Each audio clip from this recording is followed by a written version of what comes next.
Olá, amados, tudo bom com vocês? Eu vou querer que agora você preste muita atenção na ministração que eu vou fazer agora, tá? Essa ministração, ela é relacionada à fé da igreja primitiva e eu vou fazer aqui igual eu fiz da última vez com o Efraim. Vocês se lembram dele? Então, eu fiz um vídeo aqui na última vez falando acerca dele. E vocês sabem que eu entrei no site, entrei nos documentos dele, né, e nós fomos ver item por item o que ele estava falando, o que ele estava ensinando. E nós vimos que as palavras que que estavam sendo ditas ali no site nada mais eram do que um fake news. Tá? E eu entrei no site aqui de novo, e tem a mesma coisa, é a mesmíssima coisa, não muda. A doutrina pré-tribulacionista, quando ela usa da história, ela tem que burlar a história. Ela não vai conseguir, por intermédio da história, querer fundamentar a sua fé. Ela é uma doutrina nova, muito bebezinha, cuti-cuti, tá? Que nasceu aí no século XIX. E eu vou, mais uma vez, entrei no site e eu vou estar lendo o site e lendo o texto que está lá, correto? Então, nós vamos entrar no site, nós vamos ver o que está escrito. Eu printei a tela aqui para a gente poder fazer uma dinâmica interessante e eu printei o texto completo, correto? Então, vamos ver aí, né? Os pais da igreja e o pré-tribulacionismo. Perfeito. Então vamos falar agora sobre os pais da igreja. Tá? Como combinado, eu vou mostrar ali o texto do site. Ok? É um texto que, ao meu ver, pelo que eu olhei ali, é um texto novo, um site novo de 2017. E nós vamos ver o que está escrito ali. Tá? Vamos lá. Primeiro vamos falar sobre o Victorinos. Victorinos foi aí por volta de 240 depois de Cristo, tá? Victorinos aí, ou Vitorinos, por volta de 240 depois de Cristo. Não vou entrar aqui na história desse camarada, mas vamos entrar aqui no site, tá? O site aí dcvcorp.com.br, tá? Tá falando aqui que não é seguro. Até o site sabe que aqui tem fake news. Vamos verificar aqui, ó. Nesse site ele vai estar dizendo aqui que existem muitas pessoas que estão falando que a doutrina é nova, só que a doutrina não é nova, a doutrina ela é antiga, remonta aos primeiros séculos. Então vamos pôr a prova aí, né? Vamos lá. Diz assim: a seguir eu descrevo uma lista de alguns pré-tribulacionistas da igreja antiga. Mais uma vez, esses homens podem ou não estar corretos em sua teologia, mas eles definitivamente mostraram que um arrebatamento pré-tribulacionista era uma crença existente na igreja antiga. Victorinos, por volta de 240, ele diz assim: Victorinos escreveu um comentário por volta do ano 240 depois de Cristo sobre o livro de Apocalipse. Em seu comentário, Victorinos refere-se à frase de Paulo, aquele que o detém, até que saia do meio dela, onde ele mostra claramente que ele acreditava que era a igreja arrebatada que saiu do meio da terra. Olha que legal. Bom, eu vou deixar aqui na descrição desse vídeo, tá? Exatamente agora, aí, ó, você está vendo aí subindo aí na tua tela o link que vai levar você direto ao vídeo onde eu vou estar falando sobre aquele que o detém. Quem é que detém? Você vai ver que esse texto não tem nada até que do meio saia, até que do meio venha a ser retirado. A ideia do texto ali, no grego, quer dizer até que do meio ele venha se tornar público. Então não tem nada de um arrebatamento escondido aí. O que tem a ver ali, o texto, unificando com os profetas, tá? Sempre assim, é que existe alguém oculto ali no meio, entre os chifres, e do meio do chifre, do meio dele, vai se tornar público aquele que é o homem do pecado, filho da perdição. Tá? Aí diz o seguinte, ó. Olha só que interessante, hein? E vi outro sinal grande e maravilhoso, 7 anjos com as 7 últimas pragas, pois nele se completa a ira de Deus. Apocalipse 15:1, né? E estes estarão na última hora, quando a igreja sairá do meio dela. Segundo 2,7, comentário sobre Apocalipse 15:1. Então vamos ver esse comentário, né? Porque mesmo que exista essa palavra ali no grego, que é o tornar-se público, a gente tem que entender o que está na história aí desse comentário desse camarada. Vamos ver aqui. Então agora nós estamos com o texto dele. Eu entrei então no documento dele aí, né? E vamos ler o texto completo, para a gente poder ter o raciocínio correto. Vamos lá. Eu vi outro grande e maravilhoso sinal, 7 anjos tendo as 7 últimas pragas, porque nele se completa a indignação de Deus, pois a ira de Deus sempre atinge as pessoas obstinadas com 7 pragas. Isto é, perfeitamente, ou seja, ele castiga perfeitamente, tem que ser 7, né? Como é dito em Levítico. E estes serão na última vez, quando a igreja tiver saído do meio. Tá? Então, o interessante é que ele fala assim, quando a igreja estiver saído do meio, como na mente do pré-tribulacionista, meio está linkado à segunda Tessalonicenses, que é sair do meio, né? Então eles pensam logo, bom, sair do meio, então está linkando com o texto de Tessalonicenses. Qualquer pré-tribulacionista, até se eu fosse pré-tribulacionista, também me sentiria obrigado a traduzir, a interpretar assim, tá? Porque você pega a palavra meio, junta a palavra outro meio, sair do meio, né, ser retirado do meio, ou seja, vai acontecer isso quando a igreja for arrebatada. Tá? Mas eu não vejo dessa forma, eu vou explicar por quê no próprio contexto do livro dele. Primeiro porque eu entendo que ele está falando isso, né, já no final. Olha só, como é dito em Levítico, estes serão na última vez. Na última vez, quando tiver completa aí os 7 flagelos, então a igreja vai sair dali do meio. É o que eu entendo. Tá? Alguns não vão querer aceitar isso que eu estou dizendo. Tudo bem. Mas no próprio livro dele, tá? No próprio livro dele, ele vai dizer o seguinte. Victorinos está dizendo que pela última hora, ou no tempo do fim, que é o que eu estou querendo dizer, tá? A igreja já terá sido tirada, não. Será retirada. Aí já estou dizendo. Esse já terá sido tirado é que o camarada escreveu. Eu já não entendo que já terá sido tirada, mas que será retirada no último flagelo. Será retirada porque vai ser arrebatada, gente. Claro que vai ser arrebatada. Só que vai e volta. Em outro lugar, Victorinos mostra que ele acredita em um arrebatamento da igreja. Vamos lá. O céu sendo aberto como um rolo é a igreja sendo levada embora. Bom, nisso eu concordo. Tá? O céu sendo aberto como um rolo é a igreja sendo levada embora. Nisso eu concordo. Por que eu concordo com isso? Porque Jesus falou lá em Mateus, no capítulo 24, versículo 29 e 31, o seguinte. E logo depois da aflição daqueles dias, qual a aflição daqueles dias? A grande tribulação. A grande tribulação é a aflição daqueles dias. É o contexto imediato. E logo depois da aflição daqueles dias, e não antes da aflição daqueles dias, mas depois da aflição daqueles dias, o sol escurecerá, e a lua não dará a sua luz, e as estrelas cairão do céu, e as potências do céu serão abaladas, então aparecerá no céu o sinal do Filho do Homem, e todas as tribos da terra se lamentarão e verão o Filho do Homem vindo sobre as nuvens do céu com poder e grande glória. E ele enviará os seus anjos com um rigor, clamor de trombeta, os quais ajuntarão seus escolhidos desde os 4 ventos de uma extremidade à outra extremidade do céu.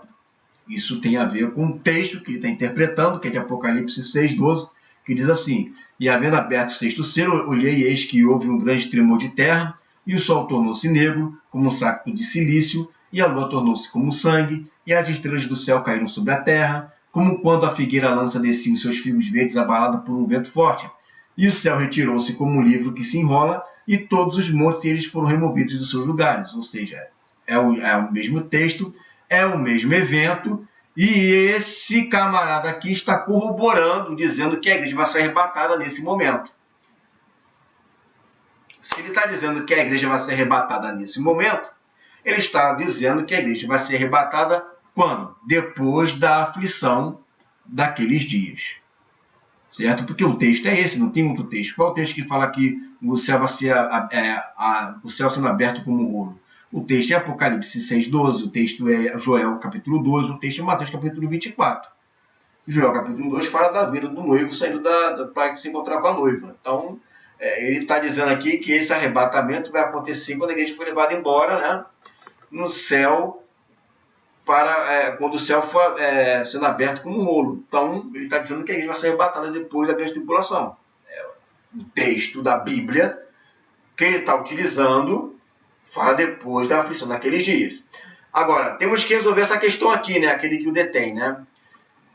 Bom, aquele que o detém é o que eu te falei, é uma questão de interpretação. Você pega aquele texto e você vê, saiu do meio. Saiu do meio quando? Quando começa ou quando tem a última... quando começa os flagelos ou quando termina o último flagelo, a última vez? Né? Eu entendo que sai do meio, né? Segundo o que está querendo dizer aí, né? Eu não sei nem se é isso, mas, né, vamos ir pelo raciocínio dele, do pré-tribulacionista. Tá?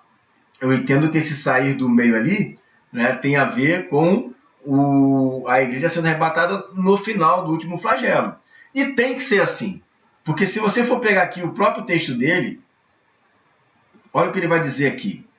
Isso aqui é o texto dele do 20º capítulo. Texto, tá, de Victorinos. É Victorinos? É Victorinos, deixa eu ver aqui. Victorinos, perfeito. Texto de Victorinos, tá? Olha o que ele vai dizer, gente. Veja se isso é texto de um pré-tribulacionista. Tá aí do 20º capítulo, vamos ver. E vi um anjo descer do céu com a chave do abismo e uma corrente na mão.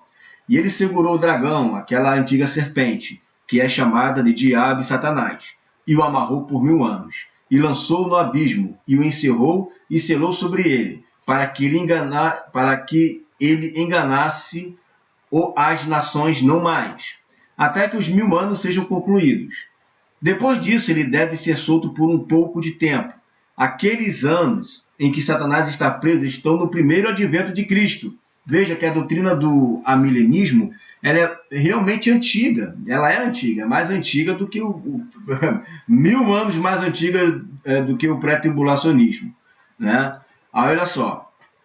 Já que eu parei. De acordo com esse... vamos lá, isso aí. Aqueles anos em que Satanás está preso estão no primeiro advento de Cristo, até o fim dos tempos.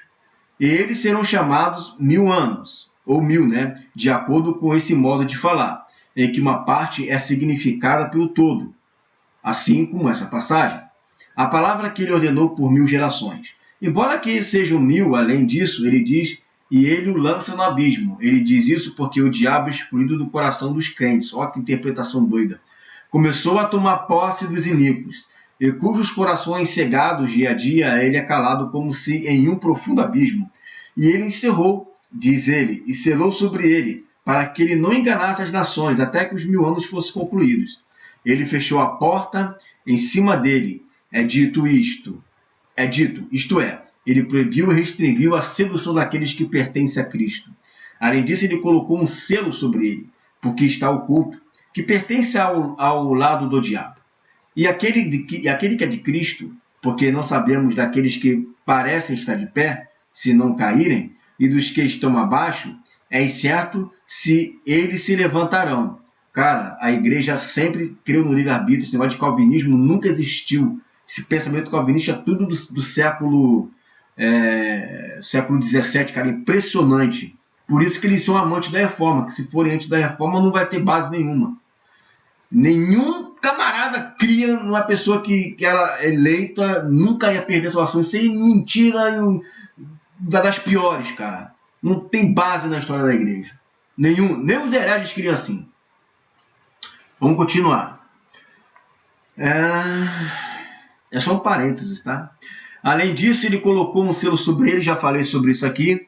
É certo que se levantarão. Além do mais, que ele diz que está amarrado e calado para não seduzir as nações. As nações significam a igreja. Vendo que ela própria é formada e sendo seduzida antes, se sustentava até. Diz ele, 1000 anos deve ser completado, isto é, o que resta do 6º dia. A saber, da 6ª era, que subsiste por 1000 anos. Depois disso, ele deve ser solto por um pouco de tempo. Atenção!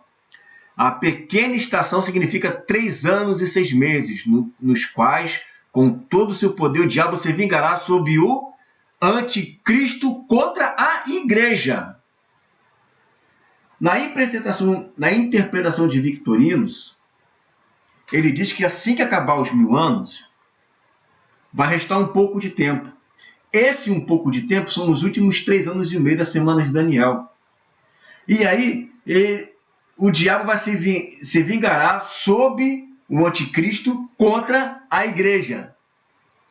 Isso é pré-tribulacionismo, só se ele tem um farto mental. Uma hora ele diz que a gente vai ser arrebatado, não vai passar pelas mazelas do anticristo, e agora está dizendo que vai? Ele é doente? Ele é um bipolar? Ou aquele texto está mal interpretado? Né? Finalmente ele diz, depois que o diabo será solto e seduzirá as nações do mundo inteiro, e atrairá a guerra contra a igreja, cujo número de inimigos será como a areia do mar. Então ele é amilenista, ele acredita num arrebatamento da igreja pós-manifestação do anticristo. Para que pegar um texto isolado como aquele e dizer que o camarada é pré-tribulacionista, gente? Isso é mentira, mentira do diabo. Custa entrar no texto original e ver se é isso que ele está dizendo. É a mesma coisa de Efraim, a gente vai entrar lá daqui a pouco. Pega um texto enigmático que não está claro, joga uma interpretação em cima desse texto enigmático e diz que é assim, sendo que lá embaixo existe um texto como esse, por exemplo, que fala abertamente, sem enigmas, sem espaços para interpretações. É exatamente assim como está escrito. É uma pena que esse pessoal está fazendo isso. Os pré-tribulacionistas estão caindo aí nessa furada. É uma pena, eu sinto muito. Eu fico muito triste quando vejo um negócio desse. Vamos lá, Victorinos. Agora vamos para Efraim. Efraim por volta de 373 d.C. Esta citação seguinte é de um trabalho intitulado Pseudo-Efraim. Tem o título pseudo não porque alguém duvidou do sermão, mas porque, quando citado mais tarde, 2 historiadores disseram que foi Efraim, o sírio, quem o escreveu. E o historiador disse que era Isidoro de Sevilha. Se foi escrito por Isidoro ou Efraim, independente disso, o sermão sempre foi aceito como genuíno. Ele claramente ensina que o arrebatamento ocorre antes do período de 7 anos, porque todos os santos, os eleitos do Senhor, se ajuntaram antes da tribulação que está para vir e serão levados ao Senhor. Eu li esse texto lá, tá? E o contexto dele dá uma outra ideia, é mais um texto enigmático, você não sabe se ele está falando aqui de ser levados, né, no sentido de morrer, levados no sentido de se proteger. Por quê? Porque ele fala claramente nos textos mais embaixo que a igreja vai ser perseguida pelo anticristo. E aí eu vou deixar aqui, ó, na descrição do vídeo, esse link aqui, ó, Efraim Sírio, pré-tribulacionismo, tá? Que o que acontece? Esse pessoal pega uma partezinha que é enigmática, não fala claramente, não diz, não tem um texto claro ali, pega uma passagem enigmática, uma passagem que leva você a milhares de interpretações. Só que existem textos que não são enigmáticas e estão claríssimos ali. Não precisa nem de interpretação, você lendo você já entende o que o cara está dizendo. E esses textos claros que estão dizendo ali, eles não leem, eles não pegam. Tem texto cheio de reticências ali. Então é difícil. Vou deixar aqui na descrição um vídeo de aproximadamente uns 20 minutos ou um pouco mais. Né? Está aqui, ó, 20 minutos e 55 segundos. Ó. Então você pode ler, né? Você pode pegar aí, porque não adianta, você vai ter que estudar. Você não quer conhecer o que está escrito ali, e conhecereis a verdade vos libertará. E você vai depender do seu esforço. Conforme você vai se esforçando, você vai estudando, você vai se libertando. Correto? Então vou deixar aí esse Efraim, não vou esmiuçar nesse vídeo não, porque já tem um vídeo falando sobre isso. Vou ficar repetindo aqui as coisas. Bom, esse aqui é complicado, hein? Esse aqui é o Pastor de Hermas, por volta de 150 d.C. O Pastor de Hermas foi escrito por volta do ano 150 depois de Cristo, ele descreve um sonho e da interpretação dele. A igreja, a noiva vestida de branco, escapa da grande tribulação por causa da promessa do Senhor. Essa interpretação está mais ligada ao ensino de arrebatamento no meio mid da tribulação, visto que a grande tribulação ocorre nos últimos 3 anos e meio, como disse Jesus, mas não deixa de ser uma interpretação pré, em contraponto à interpretação pós-tribulacionista. O pastor de Hermas não pode ser considerado como o é a Escritura, mas mostra que muitos cristãos do segundo século acreditavam em um arrebatamento que não era pós-tribulacionista. Gente, eu vou fazer questão de gastar um tempo e ler esse texto aqui, do pastor de Hermas. Primeiro que o pastor de Hermas é um texto que é sonho, você não pode pegar ele como base de doutrina. Tá? Tudo ali que ele está tendo é visões, está mostrando ali, né? E visões você pode ter diversos tipos de interpretação. Eu li o texto todo, tá? Todo o texto dele está aqui, você pode ler, eu não vou matar o tempo nisso. Tá? Eu li o texto todo dele. Irmãos, deixa eu entrar aqui. Bom, o texto de Hermas é um texto longo, tá? Eu não vou ler esse texto, vou fazer um resumo dele, mas ele conta acerca da quarta visão que ele teve. Tá? Isso aqui é a quarta visão que ele teve. Começa assim, tá? Irmãos, esta é a visão que tive 20 dias depois da última, prefigurando a tribulação que se aproxima. Eu caminhava pela via Campana, para o meu campo, situado aos 10 estádios da via pública, o lugar é de fácil acesso. Caminhando sozinho, pedi ao Senhor que completasse as revelações e as visões que me enviou por meio de sua santa igreja, a fim de me fortalecer e conceder a conversão aos seus servos que tropeçaram. Ele começa a falar sobre isso, tá? E aí aparece a igreja, a mulher, segundo ele, né? E ele começa a descrever a fera que ele vê, ó. Ele começa a contar para ela a história. Aproximei-me e aqui, eu tô aqui, tá, gente, ó. Aproximei-me e a enorme baleia se estendeu pelo chão, apenas pondo para fora a língua. Ela não fez nenhum outro movimento, até que passei por ela. A fera tinha 4 cores na cabeça: preto, avermelhado, de fogo e sangue dourado e branco. Eu ultrapassara a fera e continuei uns 30 pés. Tá? Ele está aqui contando a visão. Portanto, agora vai e explica as grandezas do Senhor aos seus eleitos. Diz-lhes que essa fera é a prefiguração da grande tribulação que está para chegar. Tá?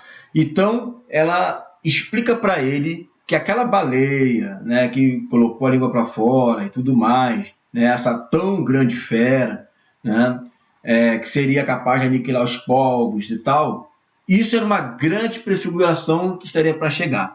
Você se lembra das cores, né, que tinha essa fera? Então, ele conta para ela as cores que tinha essa fera, só que ele fica com dúvidas ainda dessas cores que tinha essa fera.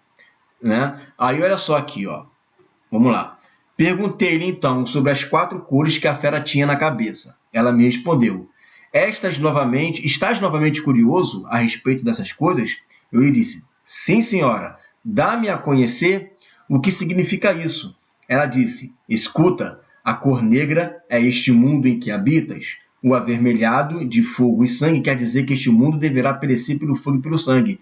A parte dourada sois vós, que fugistes deste mundo. Com efeito, o ouro é provado pelo fogo e se torna útil. Da mesma forma, vós que habitais no mundo sois provados. Vós que perseverais a resistir à prova do fogo, sereis purificados. Então, na verdade, você vê que essa fera, ela tem em si o propósito de perseguir, fazer com que eles passem por essa tribulação, a fim de que eles fiquem purificados pelo fogo, tá? E aí eles ficam o quê? Dourados. Sacou? É isso que está dizendo aí esse sonho que ele está tendo. né? Olha só, vamos continuar lendo. A parte dourada sois vós que fugis desse mundo, com efeito o ouro é provado pelo fogo e se torna útil.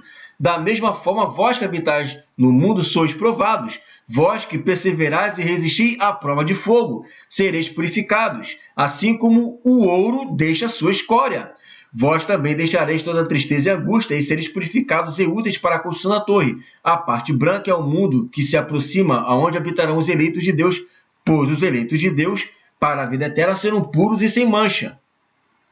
Pronto. Então, voltando aqui,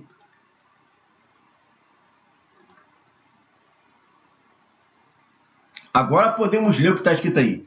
E depois declarai ao eleito do Senhor que poderosos feitos e diz-lhes que esta besta é um tipo da grande tribulação que está para vir. Se, pois, vos preparardes e com todo o vosso coração convertei-vos ao Senhor em arrependimento, então podereis escapar dele, se o coração é puro e irrepreensível. Você percebe que escapar dessa tribulação não é você ser arrebatado, mas escapar é você, na tribulação, você ser purificado pelo fogo, que a própria tribulação traz isso, e aí você fica dourado. A cor dourada representa que você escapou deste mundo, olha aí. Escapou do mundo, nós lemos ali que não é ser arrebatado, mas é no mundo passar pelas aflições dele. Agora sabeis o símbolo da grande tribulação que está por vir, mas se estiver disposto, isso não será nada. Não será nada por quê? Porque você vai conseguir passar com louvor. Você percebe que você lendo o texto, você tem uma visão diferente do que você lendo aqui, cheio de reticências? Pois é, gente. Mentira tem perna curta. Bom, agora vamos falar sobre o Cipriano. Cipriano por volta de 250 depois de Cristo. Vamos ler o texto aqui de Cipriano. Cipriano por volta de 250 depois de Cristo foi o bispo de Cartago por volta de 250, já falou 3 vezes isso aí. Observe que ele não ensinou que devíamos suportar o tempo do anticristo. Ai, gente, vou te contar, hein? Mas que nós seremos livres dele. Ele disse aos seus leitores que a ressurreição futura era a esperança do cristão e apontou que o arrebatamento que nos tiraria deveria nos motivar à medida que vemos os últimos dias se aproximando. Bom, vamos ler aqui o texto então, tá? Eu vou começar por esse daqui de baixo, ok? Vamos começar por esse aqui. O anticristo está vindo, mas acima dele vem também Cristo. O inimigo vem e se enfurece, mas imediatamente o Senhor segue para vingar nosso sofrimento e nossas feridas. O adversário está enfurecido e ameaça, mas há um que pode nos livrar de suas mãos. Vamos para o texto? Vamos ver o que diz o texto, então? Vamos lá. Esse aqui já é o texto, tá? O texto original. Agora vamos ler ele completinho, né, gente? Tem que ser completo, né? Ninguém, amados irmãos, fique tão aterrorizados com o medo de perseguição futura ou a vinda do anticristo ameaçador, para não ser achado armado para todas as coisas pelas exortações e preceitos evangélicos e pelo celestial avisos. O anticristo está chegando, mas acima dele vem também o Cristo, aquele texto, né? O inimigo continua e se enfurece, mas imediatamente o Senhor segue para vingar nossos sofrimentos e nossas feridas. O adversário está enfurecido e ameaça, mas há alguém que pode nos livrar de suas mãos. Aí o texto acaba aqui, né? Lá acaba aqui. Vamos continuar lendo. Ele deve ser temido, cuja raiva ninguém pode escapar. Como ele mesmo previne e disse: não temais os que matam o corpo, mas não são capazes de matar a alma. Mas sim temer aquele que é capaz de destruir o corpo e a alma no inferno. E novamente, aquele que ama a sua vida perderá, e aquele que odeia a sua vida neste mundo deve mantê-la para a vida eterna. E no Apocalipse ele instruiu e previne dizendo: se alguém adora a besta, gente, como é que esse camarada está falando de pré-tribulacionismo, gente? Pelo amor de Deus. Se alguém adora a besta e a sua imagem, e receber sua marca em sua fronte ou em sua mão, o mesmo também beberá do vinho da ira de Deus, misturado à taça da sua indignação, e ele será atormentado com fogo e enxofre diante dos santos anjos e diante do Cordeiro, e a fumaça de seus tormentos subirá para todo sempre, e eles não terão descanso nem de dia nem de noite, adora a besta e a sua imagem. Meu irmão, ele está dizendo o seguinte, que os sofrimentos que nós vamos passar, que os sofrimentos que as pessoas vão passar aqui Não é para ninguém temer. Agora nós vamos ler o texto com o entendimento do seu contexto. Ó, ninguém, amados irmãos, fique tão atemorizados com medo de perseguição futura. Não fica, porque você não deve temer que mata o corpo, mas que mata a alma, ou a vida do anticristo ameaçador, para não ser achado armado para todas as coisas pelas exortações e preceitos evangélicos. E pelo celestial aviso, o anticristo está chegando, mas acima dele vem também Cristo. O inimigo continua a se enfurecer, mas imediatamente o Senhor segue para vingar nossos sofrimentos e nossas feridas. Claro, depois de um texto desse aqui de destruir o corpo, de quem não amar sua vida, né, vai ganhar e quem amar sua vida vai perder.